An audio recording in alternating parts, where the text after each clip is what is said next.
Good evening, everyone. I'd like to call tonight's regular meeting of council to order. Recommendation that the agenda for the regular council meeting of May 9th, 2016 be adopted as presented. Moved by Councillor Kinney, second by Councillor Niche. Any further discussion? Hearing none, all those in favor? Any opposed? Motion's carried. Item 3A, recommendation that the minutes of the special council meeting of April 25th, 2016 be adopted. Moved by Councillor Ranhawa, seconded by Councillor Cunningham. Any discussion? Hearing none, all those in favor? Any opposed? Motion's carried. 3B, recommendation that the minutes of the regular council meeting of April 25th, 2016 be adopted. Moved by Councillor Cunningham, second by Councillor Niche. Any discussion? Question. All those in favor? Any opposed? Motion's carried. And item 3C, recommendation that the minutes of the committee of the whole meeting of April 25th, 2016 be received. Moved by Councillor Kinney, second by Councillor Cunningham. Any further discussion? Okay, all those in favor? Any opposed? Motion's carried. Okay, first up, report from Chief Financial Officer regarding the 2015 audited financial statements. Thank you. Our external auditors have concluded their 2015 audit of the City of Prince Rupert financial statements. The audit opinion is that the statements present fairly the financial position of the city in accordance with Canadian public sector accounting standards. The statements show that the working capital of the city is healthy, with a ratio of 4:1.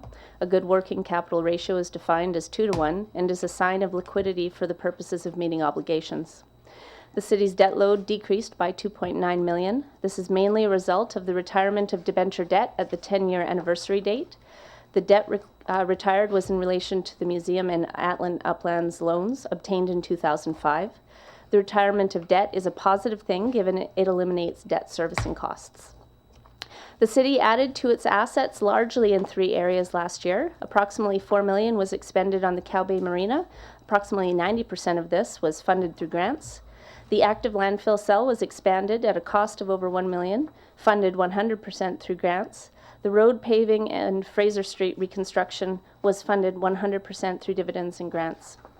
The city's overall surplus decreased by $2.2 million. This is largely due to the dividend paid out of Legacy Inc., net of other fund surpluses.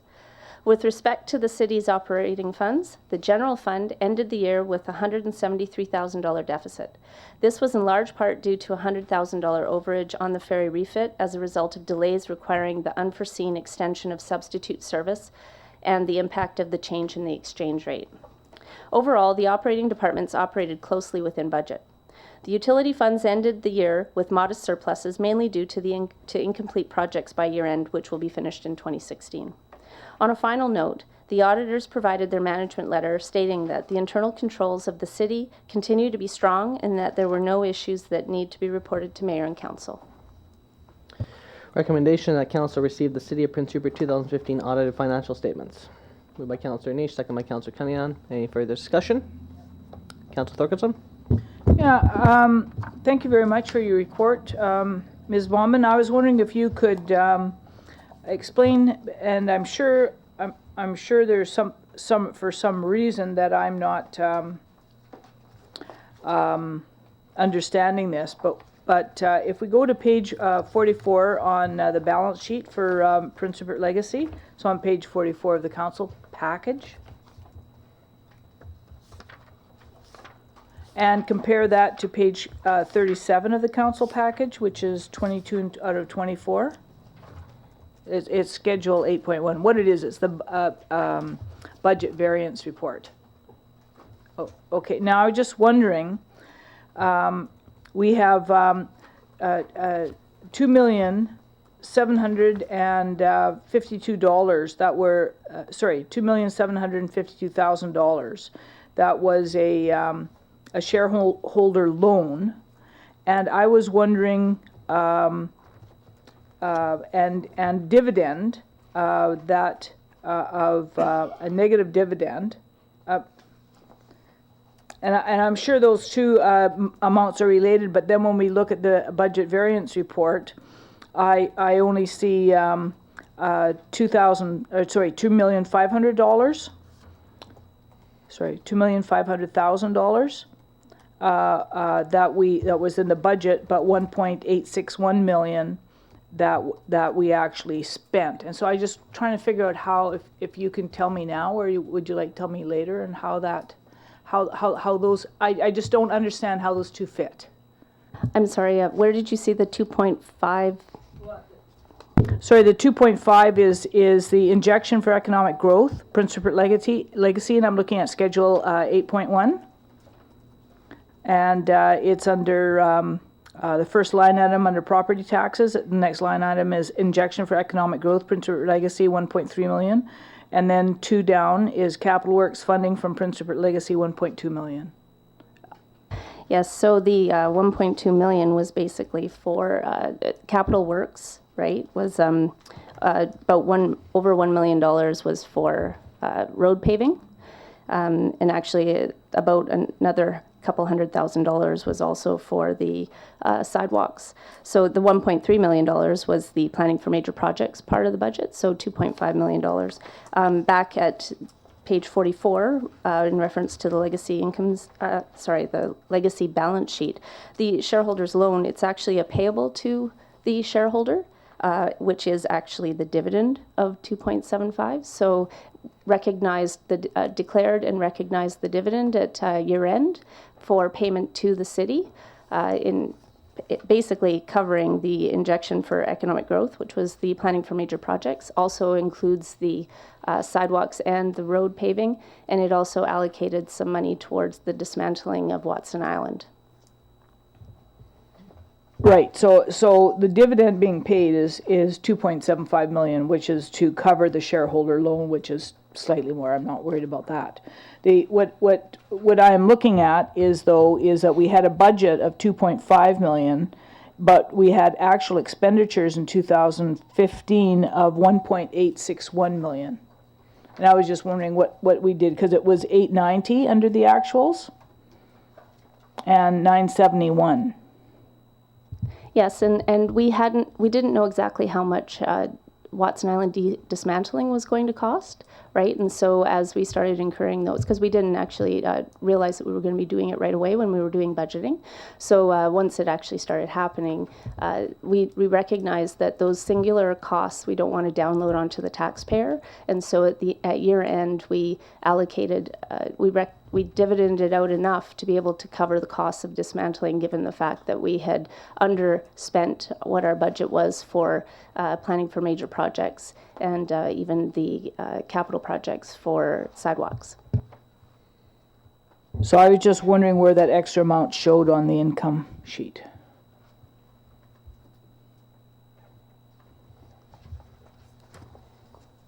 Oh, are you referring to the revenues, Councillor Thorkelson? I'm referring to Schedule 8.1, Budget Variance Report, General Operating Statements, Revenues, yes.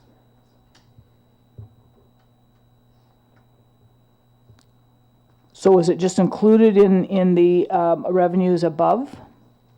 I was just trying to figure out why the two didn't cross-reference, and that's all I was trying to figure out. Somebody's been asking me about legacy, and I was trying to show them, and I couldn't show them. So I just was wondering if you could answer that question later. These are audited financial statements. I believe you and the auditors, but I don't mean to embarrass you by not filing this question earlier, but I was wondering, I only got this information on Sunday because we were at the North Central Municipal Association Convention or whatever it was called. And so I got these yesterday, so I didn't have a chance to ask you. But somebody's been asking me about why the legacy money doesn't show fully on our financial statements. And I say it must show fully on our financial statements, and I wasn't quite sure how they cross-referenced. It actually is in the financial statements. 8.1 is actually just an allocation comparative to the budget. So it's actually it's provided as an addendum to the financial statements, okay? But the 2.75 million is included in the financial statements, and it is in statement B, I believe. Sorry, no, it's on statement C. You can see it there, $2.75 million, add the dividend. That would be page 19 of the agenda. It's under the column that says Prince Rupert Legacy, Inc.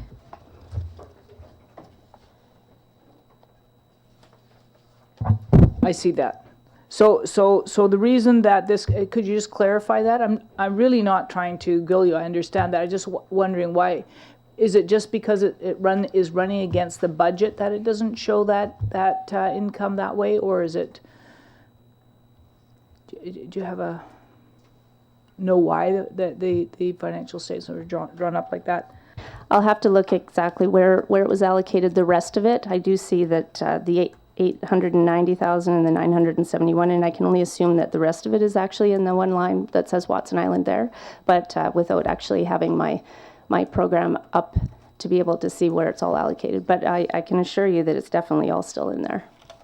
These are audited statements. I'm sure that you've been through them and the auditor's been through them. I just was trying to ask a question that's been asked of me, and I can't answer that question. So that's why I was hoping maybe next meeting or something, or you can give me a call and let me know what. Not a problem. We'll definitely be able to communicate that. Councillor Reinhauer. Thank you, Mr. Mayor. Thanks for your report. I have somebody was asking question like to prepare these reports. Do we have contract with the auditor, or we take tenders every year to hire an auditor? Sorry. There we go.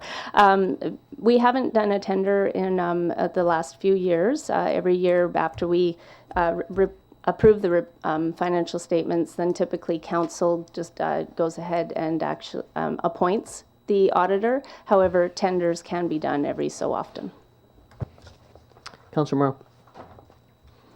Thanks very much, Mr. Chair. Just a quick question.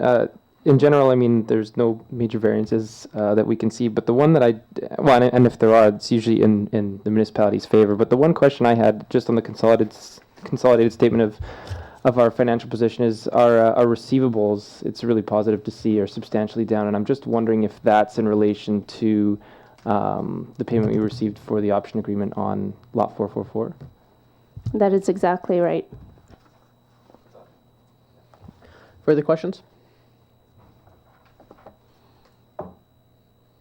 Okay, hearing none. Call question. All those in favor? Any opposed? Motion's carried.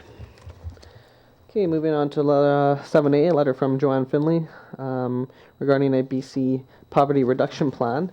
I believe there's a resolution, is that correct, Mr. Mandrick? Attached this? Two resolutions? Oh, I thought the one was to the UBCM. Or okay. So there's two resolutions.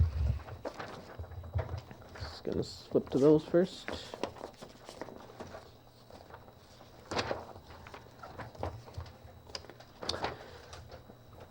So I'll read it out. So this is a municipal resolution. One second here. The UBCM resolution, Mr. Mandrick, I don't know if that's our resolution. That's, I believe, that would be for the UBCM. I think what the resolution for us is the one resolution at municipal level to bring it to that. And I believe all of the municipalities across BC. So I'll read our portion. So we're being asked to pass a motion here. And so basically, it's for a call for a poverty reduction plan for British Columbia. So whereas the poverty rate in British Columbia continues to be among the highest in Canada, at approximately 1 in 10 using the most conservative estimate, low income cutoff after tax, and child poverty rates in BC are still 1 in 5.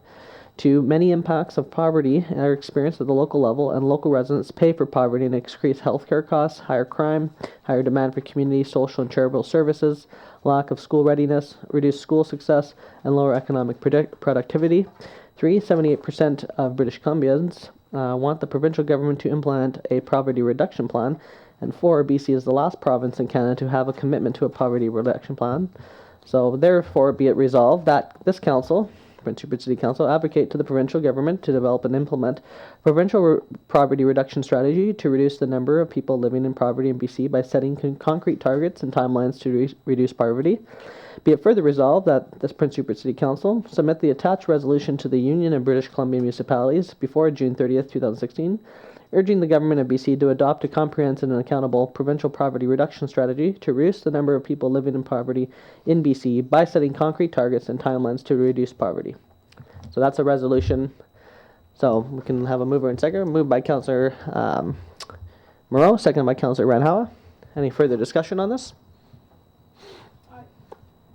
I want to thank Ms. Finley for bringing this forward. It's certainly something that applies to our community in spades, and I really want to thank her for bringing this forward. I think it's excellent.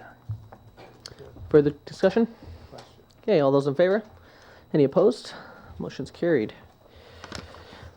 Okay, moving on to item 6A. We had this last couple times, so the recommendation is that Council adopts the closure of a portion of Chamberlain Avenue required to provision the bare land lease between Quickload and the City of Prince Rupert.